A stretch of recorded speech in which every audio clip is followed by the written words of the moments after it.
संपवायचं आहे, एकदाच होऊन जाऊ देऊ. आता कोणामध्ये दम असन. बच्चू कडू,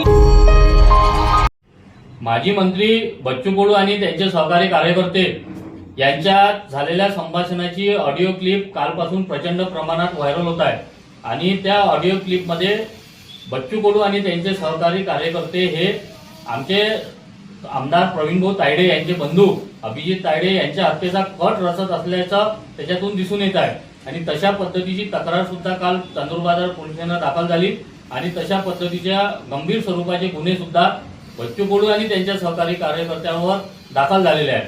त्यांच्या त्या संभाषणामध्ये माझ्या सुद्धा नावाचा त्या ठिकाणी उल्लेख दिसून येत आहे.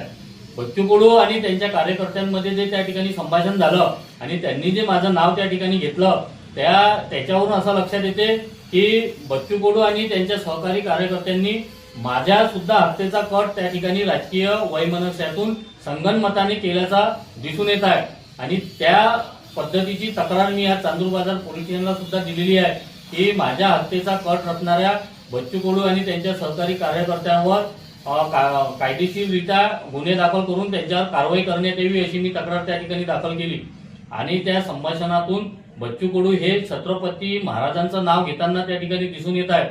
हत्येचा कट रचत असताना ते कार्यकर्त्यांना संबोधतात की आपण छत्रपती महाराजांसारखं वागलं पाहिजे. छत्रपती महाराजांच्या नावाचा उल्लेख करून त्या ठिकाणी ते हत्येचा कट रचत आहे. महाराजांनी कधीच केव्हाही कोणाच्या धोक्यानं हत्या करायचं किंवा एखाद्याच्या हत्येचा कट रचायचा अशा पद्धतीचं काम महाराजांनी कधीच केलं नाही.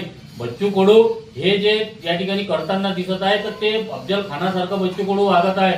अफजल खानाने छत्रपती महाराजांना दगा देऊन कशा पद्धतीनं छत्रपती शिवाजी महाराजांचा वध करण्याचं काम त्या ठिकाणी अफजल खानानं केलं होतं त्याच पद्धतीचं काम या ठिकाणी बच्चू कडू करताना दिसत आहे आणि म्हणून मी बच्चू कडूंना म्हणतो की बच्चू कडू तुम्हाला छत्रपती शिवाजी महाराजांचं नाव घ्यायची तुमची लायकी नाही आहे. तुमची वागणूक हे अफजल खानासारखी वागणूक तुमची आहे आणि बच्चू कडू तुम्हाला माझा आता निर्वाणीचा इशारा आहे की आता बस झालं लपाछुपी. कार्यकर्त्यांना मारायला पाठवा, धमकी द्या, हे करा ते करा.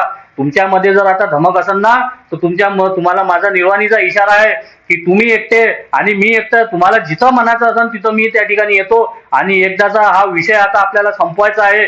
एकदाच होऊन जाऊ देऊ. आता कोणामध्ये दम असेल. बच्चू कडू.